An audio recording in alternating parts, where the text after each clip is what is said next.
my vocal patterns always adapted to the riff. And, Dave's drumming, as distinctive as it is also, written in a way that emphasizes the riff. So the band is, very focused on the riff.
Welcome to the Dreams of Consciousness podcast. If you'd be so kind, would you mind introducing yourself? This is Dan from Acephalix.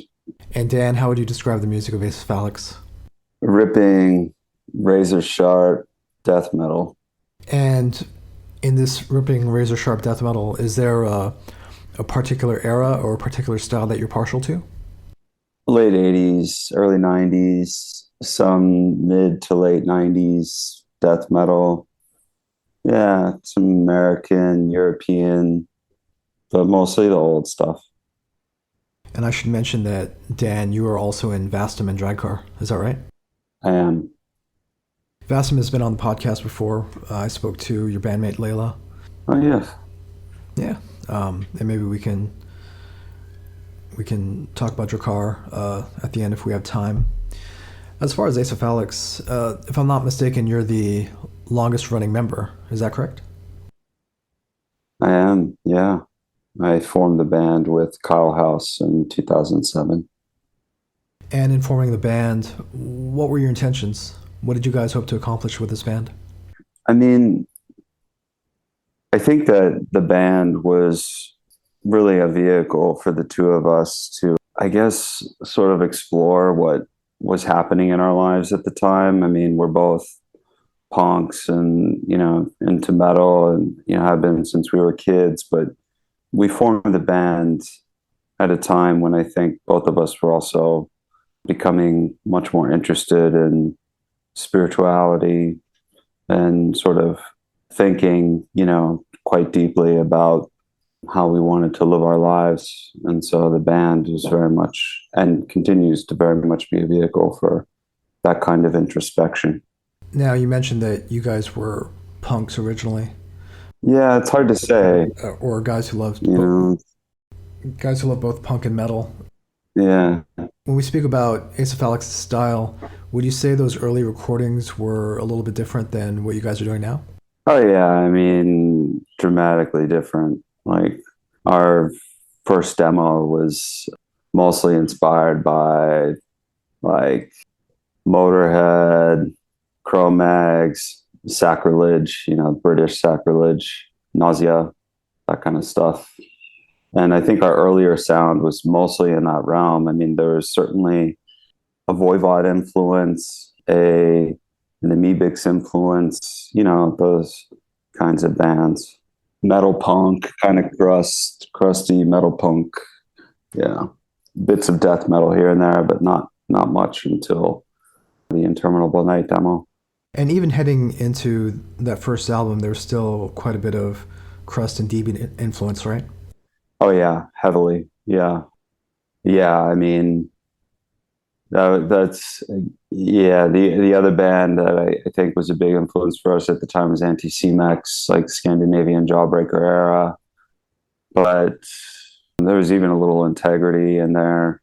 But the sound was metal crust, I guess crust punk. I don't particularly like that term, but it wasn't quite stenchcore. It was more like crusty, thrashy metal. How do you account for the change? Was it gradual? Were your interests changing as time went on, or did you guys want to go into this more late '80s, early '90s style that you're currently embodying? The change was, yeah, I mean, I guess it was gradual. Some members of the band or people who were members of the band at the time the change was made might disagree because not everybody was on board with the new sound, the more death metal sound. But it's hard. I almost want to say it was both. It, in a way, felt sudden, but in another sense, it was certainly an evolution. So it had to be gradual and to some extent.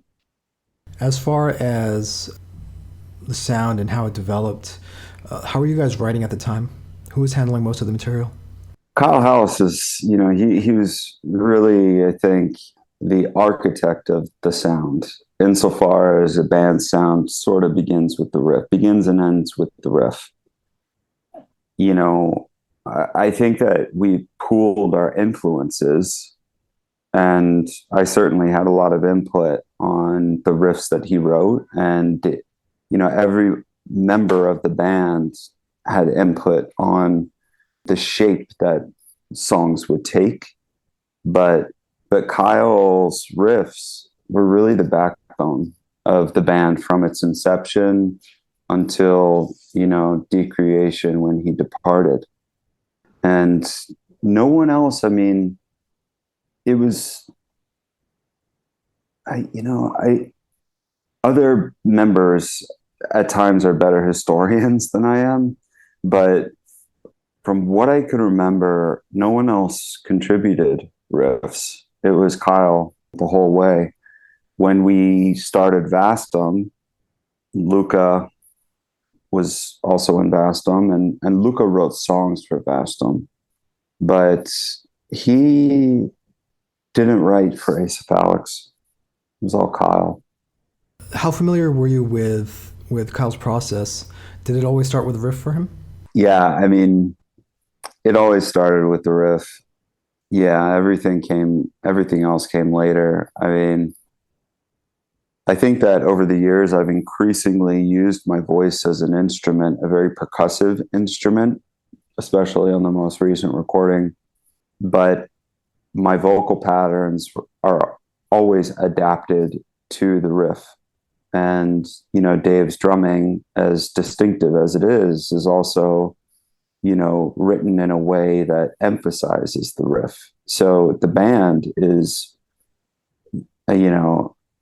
very focused on the riff, you know, and I think that's one of the things people appreciate about us.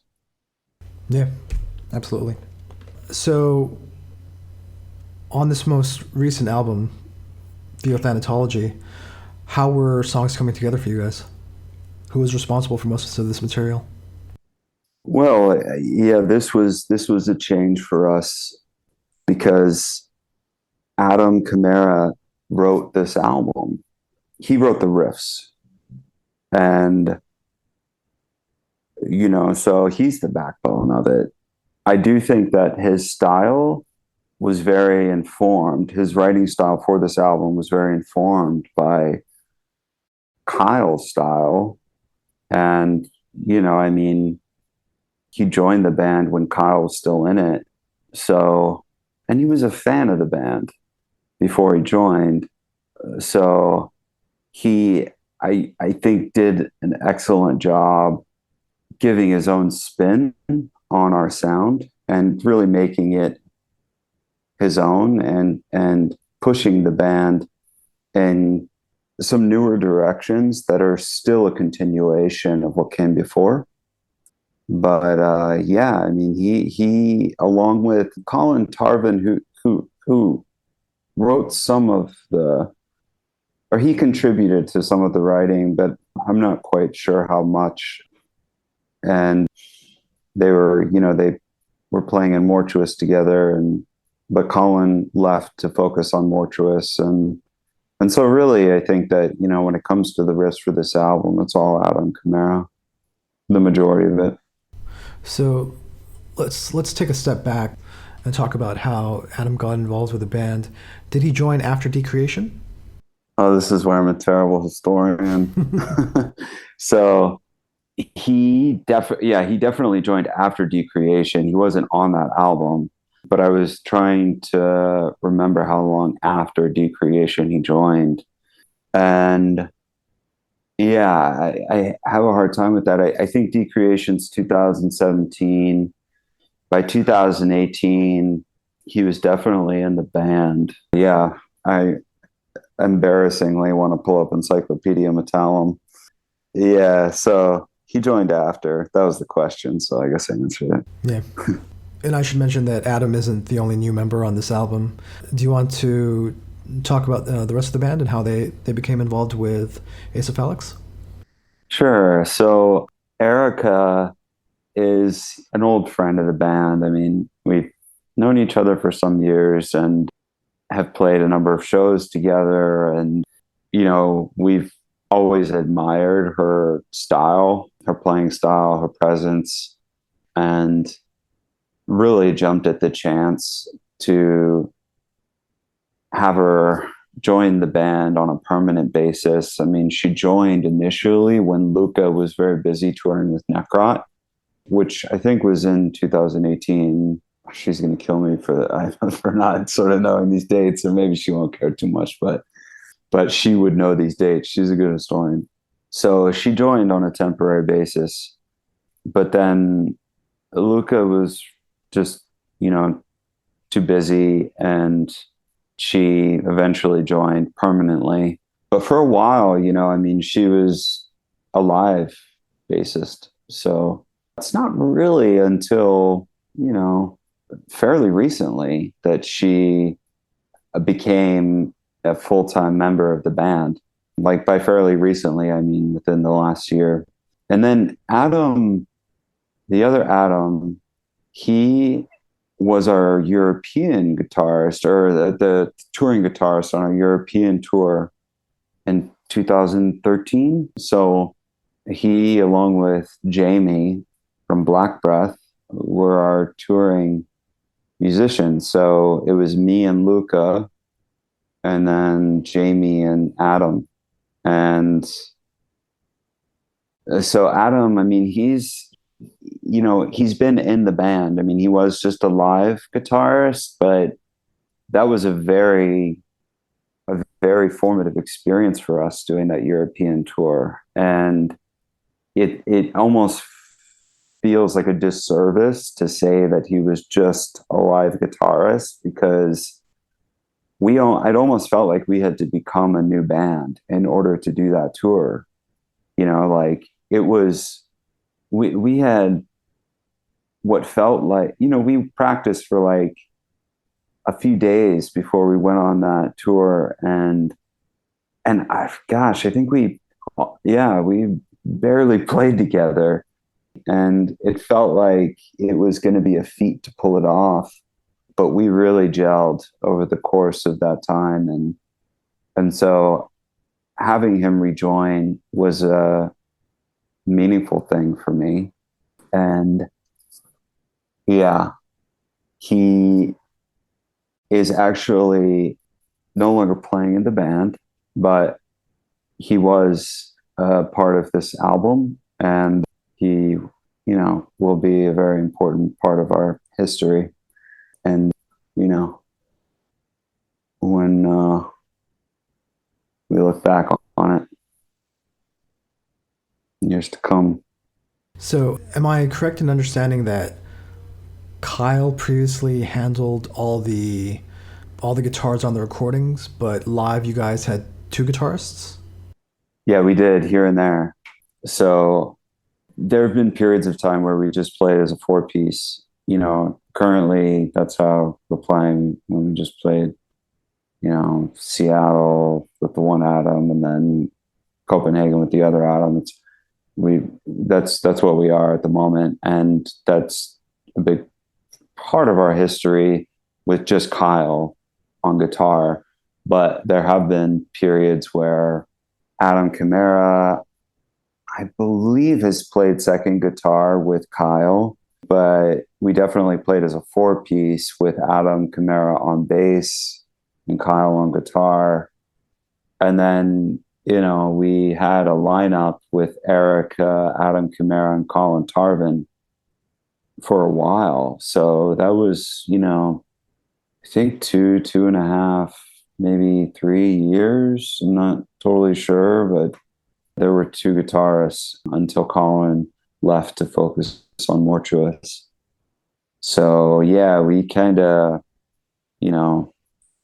have two guitarists for a period of time, and then we're a four-piece, and we have two guitarists, and we'll see how things shape up in the coming year when we maybe try to do more shows in support of this album. But I mean, regardless, it's like our shows are always really intense and memorable. Two guitarists or one. Is this the first Acephalix album that will have two guitarists, or two separate guitarists? No, this would be our second. Kyle's been the only guitarist, or was the only guitarist, on Deathless Master and Decreation. But on Aporia, Gabe, our second guitarist, and Gabe and Dave played together in bands beginning in the 80s. They were playing in metal bands and played in Depressor in the 90s. And Gabe was already in the band, and we needed a drummer, and he suggested Dave. So Dave joined in 2008. And so, yeah, we are the longest running members in this lineup.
The album that we're talking about is Theothanatology, and it came out on September 30th through 20 Buck Spin.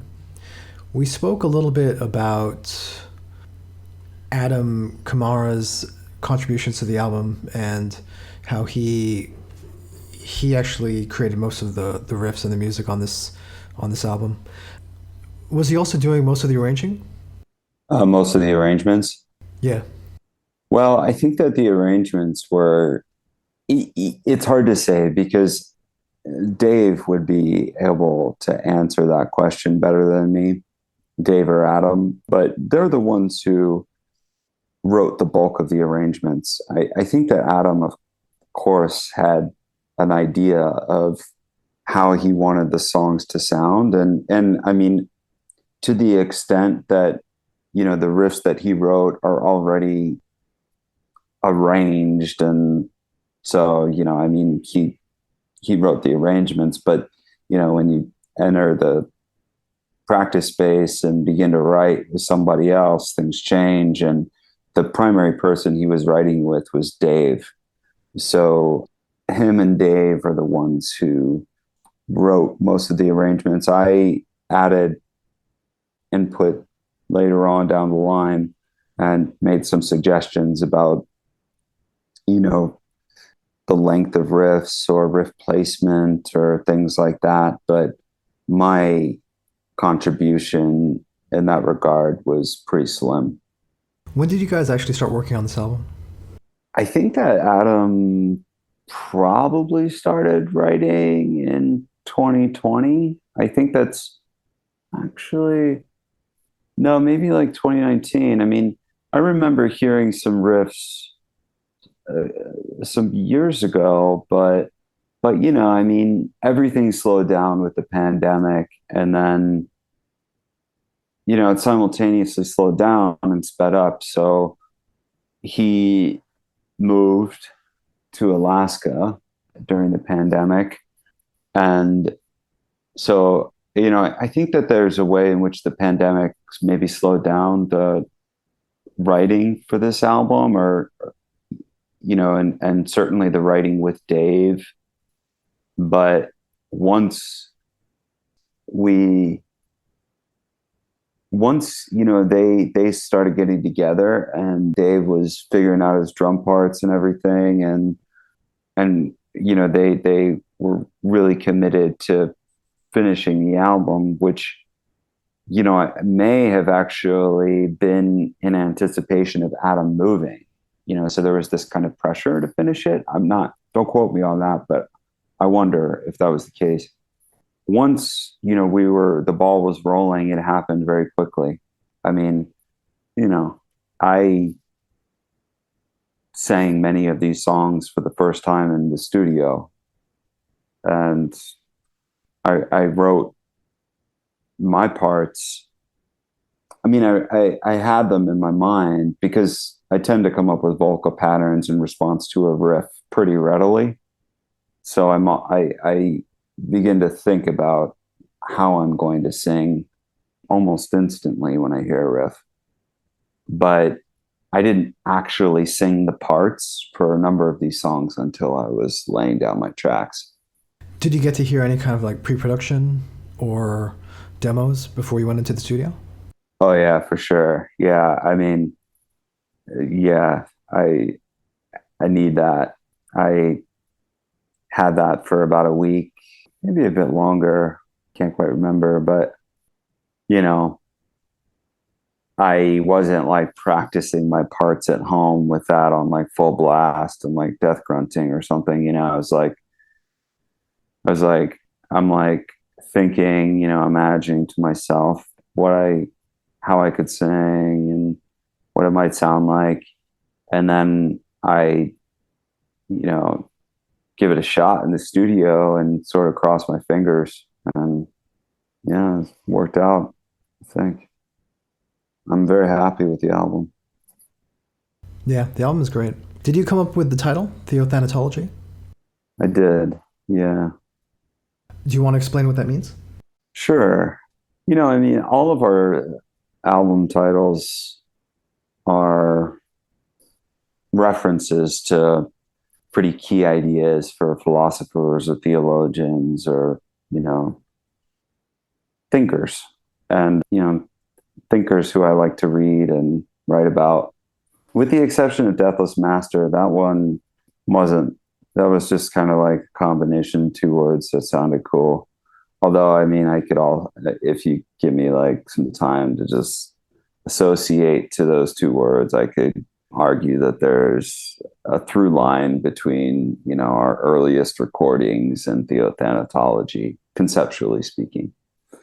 But Theothanatology is concept in theology, Judeo-Christian theology, that refers to the death of God. And it was a movement in theology that started at mid-century and, was, needless to say, a controversial movement. And, people interpret the death of God in different ways. But the theologian who opens the album, Thomas Altizer, thought that in a literal sense, God had died with the crucifixion. And so in many ways, the lyrics are, not always referring back to Altizer or to the concept of Theothanatology, but a lot of the times they are. Yeah, so there's a lot to be said about the concept, but that's sort of the basic idea. Now, what does the concept mean to you? What does the death of God mean to you? Oh, that's a great question. What does it mean to me? I think that it means, I'm sorry, I have a kitten meowing at my feet because it wants my attention. Yes, I see you. Yes, I have to put you down now so I can think about Theothanatology. All right. So the death of God to me, I think that it speaks to the way in which humanity is, the incarnation of evil and an evil that is simultaneously divine. And that is also a way of saying that the human subject is a very complex being, because we, are the embodiment of conflict, of, a conflict between good and evil. And that's what makes us interesting. And so, I like the concept because it's not just satanic or something or atheistic, which I think is a little bit boring. It's fraught, it's conflicted.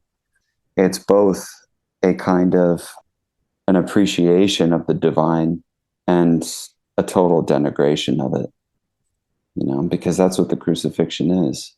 It's both, an obeisance to God and a total degradation of God, total degradation of the divine. And that's interesting to me, not just Satan. You mentioned that evil can simultaneously be divine. What do you mean by that? I'm sorry, what's that? What do I mean by that? Yeah. Yeah, because humanity is the evil that crucified God in the crucifixion. Yeah, but God himself is also incarnate. God is human in the form of Jesus Christ. So that's what I mean by humanity, or God is evil, because God is also human. Okay. I'm curious. Does that make sense? Yeah, I sort of understand. Do you have an academic background in theology or philosophy? I do. Yeah. Much of my interest in this topic is the result of studying theology with a theologian, one of my academic advisors. who's also a philosopher, political philosopher. So yeah, I have a background in it. I'm not the most disciplined reader of philosophy or theology, but the bands like Acephalix and Vastum, I mean, they're the lyrical content. Some of it is like almost tongue in cheek at times. It's not that serious, and it's just like death metal lyrics. But a lot of it is also, a product of my reading in philosophy and to a lesser extent theology. But the interest in theology is in theology proper. I've long been interested in mysticism, but I think that that's different than theology in the way that I'm thinking of it, certainly than something like Theothanatology, which is much more philosophical than it is mystical. You mentioned a through line from the earliest Acephalix albums to Theothanatology. What would you say that through line is? I mean, it's really in the band's name, Acephalix or Acephalix or however you want to pronounce it, because maybe that should have been my first question. How should people pronounce it? I mean, it's wild. I was like, we said Acephalix for a long time, and then like years later, I was like, I think somebody was like, no, it's like Acephalix. And I was like, oh, I like that. And I do it just depends on who you ask. I mean, I think it can be pronounced either way, but I do think phonetically Acephalix might be closer to the proper pronunciation. Is it a Latin word? I think it might be Greek, actually. Okay. Yeah, Greek root. But it's headless, Acephalus or Acephalic.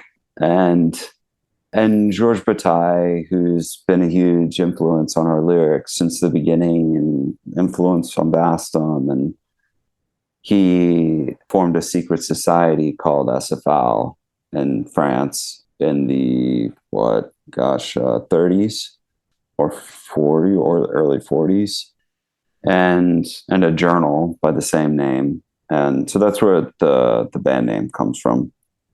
Okay. Yeah, and so the through line is really it begins with the name, which is headless, which, I mean, the whole idea of headlessness is also a theothanatological concept, because it's, to the extent that we might think of God as a figurehead or as a godhead, I mean, the band's name is Headless, so it's also, from its inception, kind of a reference to the death of God.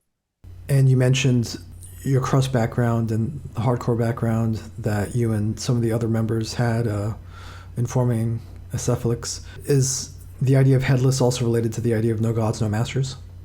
Oh, yeah, for sure. I mean, these are all like, anarchistic kinds of concepts.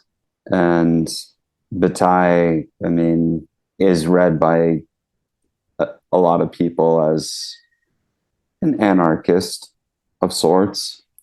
And so, yeah, I mean, no gods, no masters is, certainly a concept that I think fits with the idea of Acephalix or Acephalix.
Let's talk about the recording of Theothanatology. Where did you guys end up going?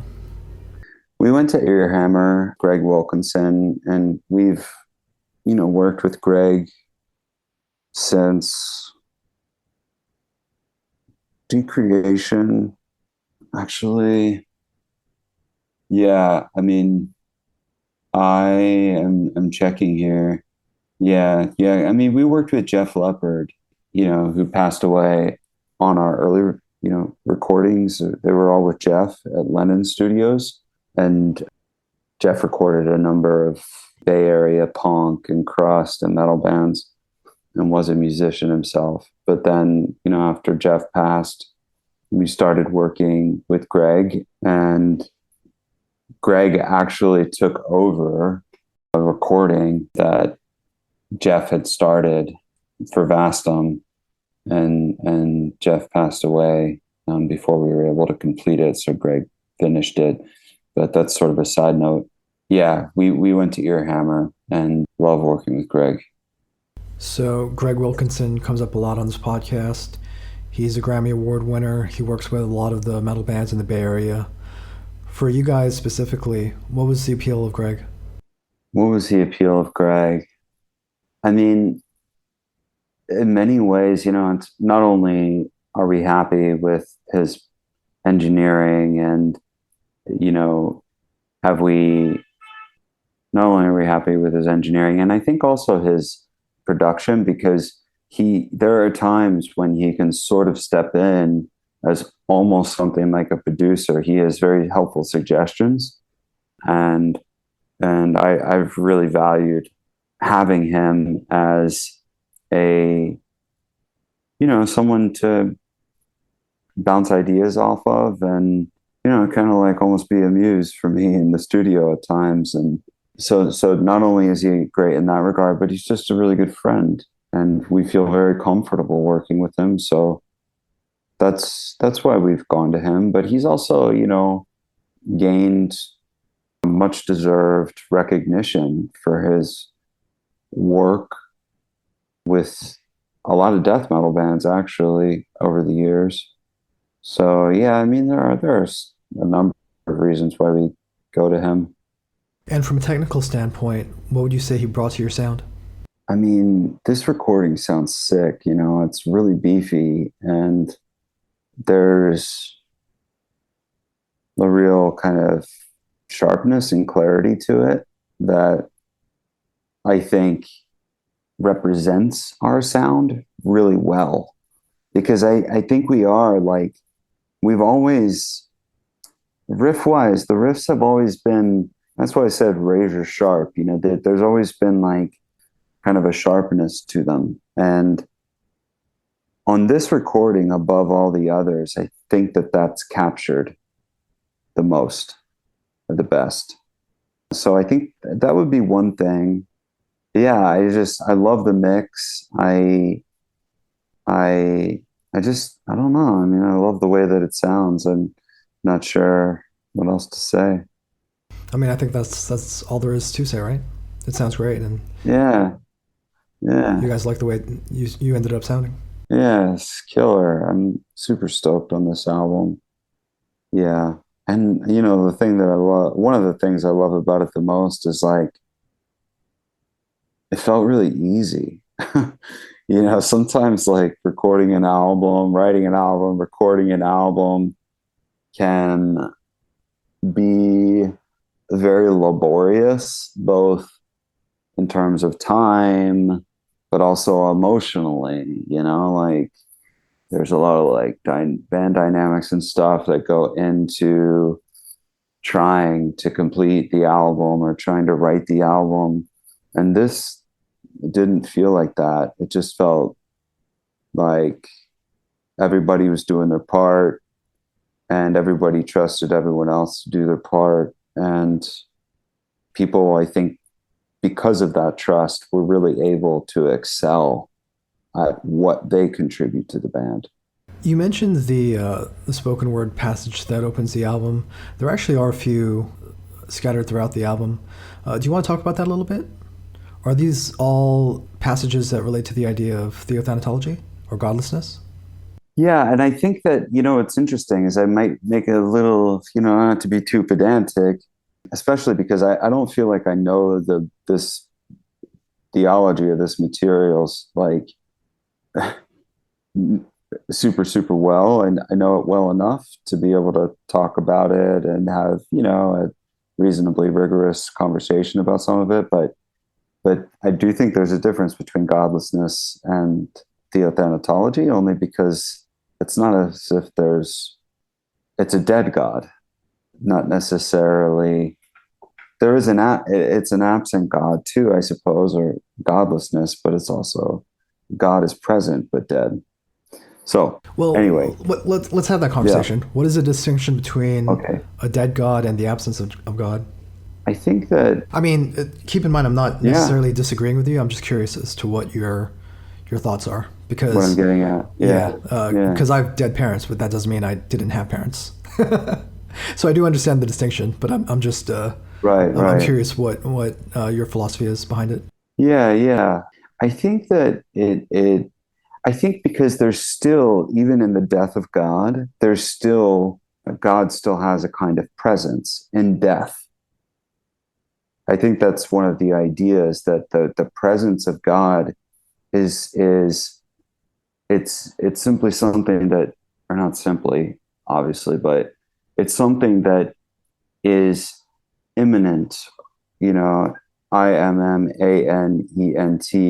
or in the world, rather than something that's transcendent, or a God in the heavens.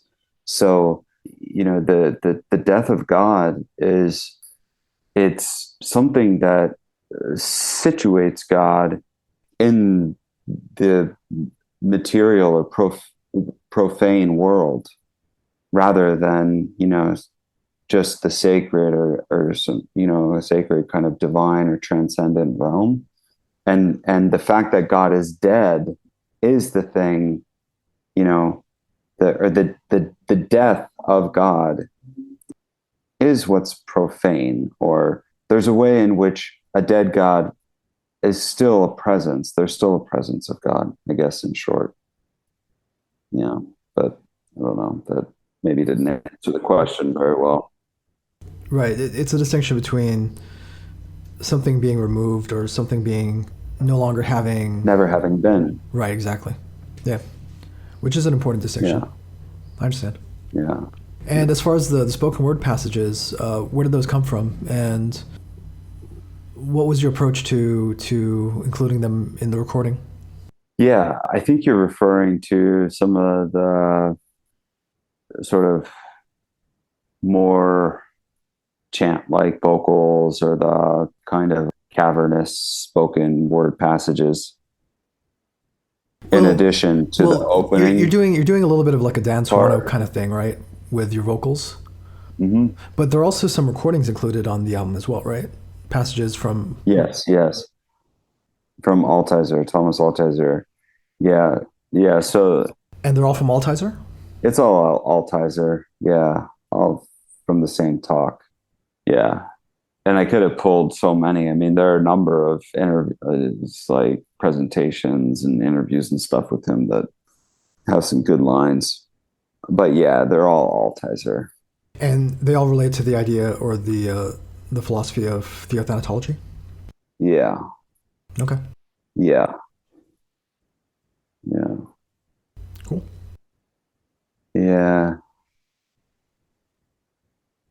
Yeah, and I will say the line that opens the album, it's chopped up a little bit. So it says the death of God becomes possible only when spirit realizes itself as Satan.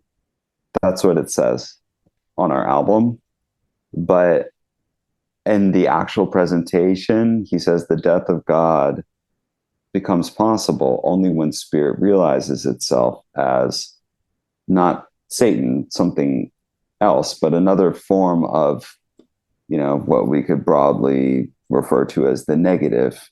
And so he has a lot of terms for this, but so it's not, I wouldn't say it's unfaithful to his thinking to chop it up that way, because I do think the way that we chopped it up is still consistent with his thought, with his theology, but we did chop it up.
Theothanatology is out now through 20 Book Spin.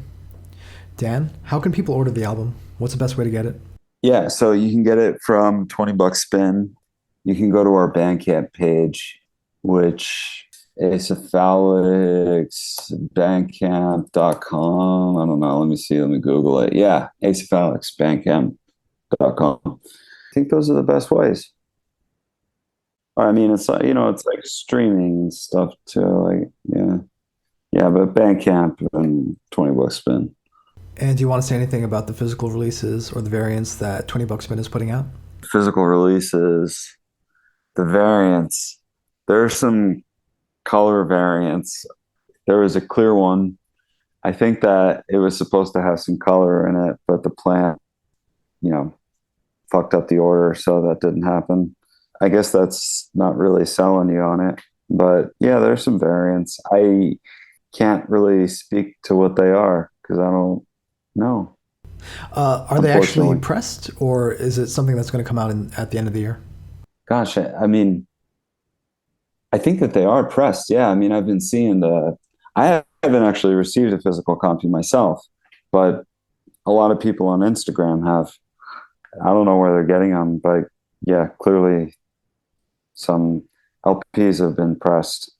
So they should be available very soon. Yeah, and then you can always, the other thing that I could mention about following us is our Instagram page. And we have a Facebook page too. I'm not sure how active that is because I'm not on Facebook. Dave handles that and he handles the Instagram page, but we update the Instagram page fairly regularly. We have a few minutes. Do you want to say anything about what's happening with Vastum and Drakkar? Sure. So Drakkar, which I'm in another band whose name I can't pronounce, but so yeah, that band is writing and some really great stuff. I really like the riffs that Brandon writes, which is why we should explain what kind of music Drakkar makes. Sure. Yeah, I mean it's death metal, but maybe there are some elements of black metal, and I would say specifically Hellenic, so it's bands like Varathron and Early Rotting Christ. I think you can sort of hear elements of that in the sound. And so, but it's still death metal. A little bit faster paced and more streamlined than Vastum or Acephalix, right? Yeah, sure. Acephalix. I mean, say it however you want to say it, but yeah, I still say Acephalix, although, every once in a while I'll say Acephalix. I don't know if it's faster. There's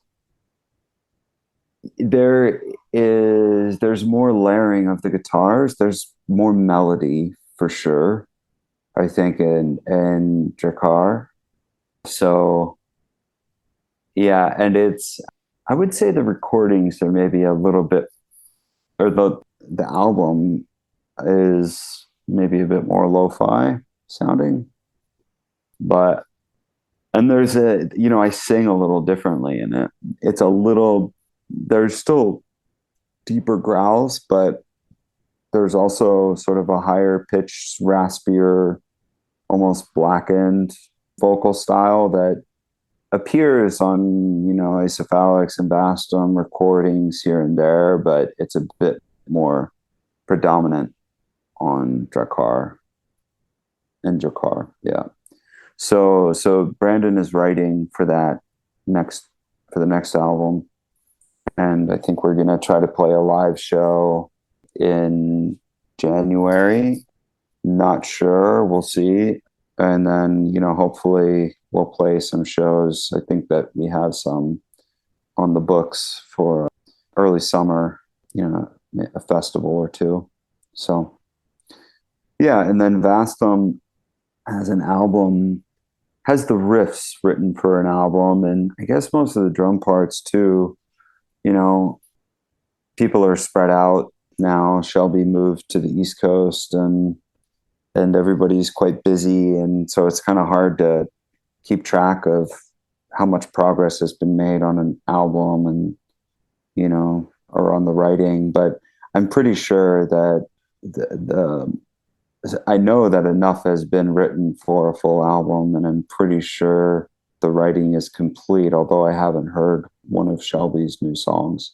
So we're going to try to finalize that and then sort of prepare it for the recording process so that, maybe we track it in 2023 at some point, maybe, I guess, thinking realistically, it might be like summer, maybe fall of 2023. And is there anything else you want to say? What do I want to say? No, I don't think so, but I appreciate the interview. Thanks for inviting me to come on and talk about the band and the death of God. Thanks, Dan.